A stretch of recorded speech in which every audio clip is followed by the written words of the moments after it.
Я Стево уйде купи колко бучки, другаче?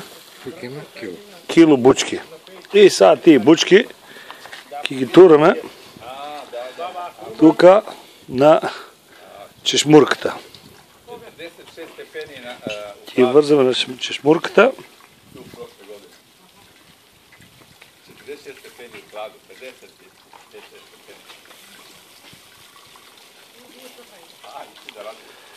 И мастиката трябва да върва низ бучките. Айга, екипата тук веќе държа чаши у раците и дегустират вино. Чури. Како брзо? Сега треба, Бранко, сега треба полека да работи.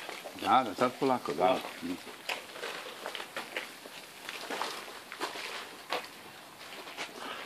Ја тук огничето го валиме.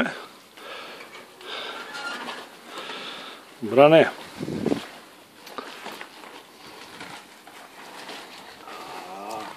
Остави чаша тамо, Бране. Негде и тај томето неке држи. Ево, доđи. Држи ово.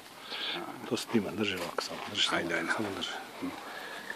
Иначе, главниот снимател, Панчето одговори Струмички, контролира го процесот тука на мастиката как се варе. Помеме со античкиот македонец. Не сме се измерили кој е по-дебел. Он е по-дебел. Јас мислам од тој е по-дебел. Два античка македонца. Ај ви кажајте кој е по-дебел, па ќе видиме. Ај ќе му даваме до кило раки. Мастика, античка мастика ќе му даваме. Бива ли, другаче? Тај ќе погода кој е по-дебел. Бива ли? Али да доđe tu да узме. Па добро, можеме да однесемо. Тај што ќе да погоди колко кој е јас или тоа по-дебел добива литро домашна мастика, античка мастика. Да.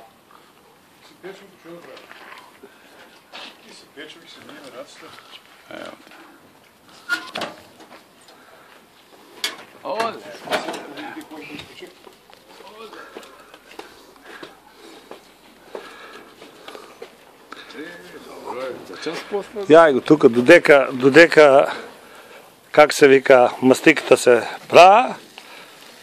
Ја го скара джита напредува со скарта.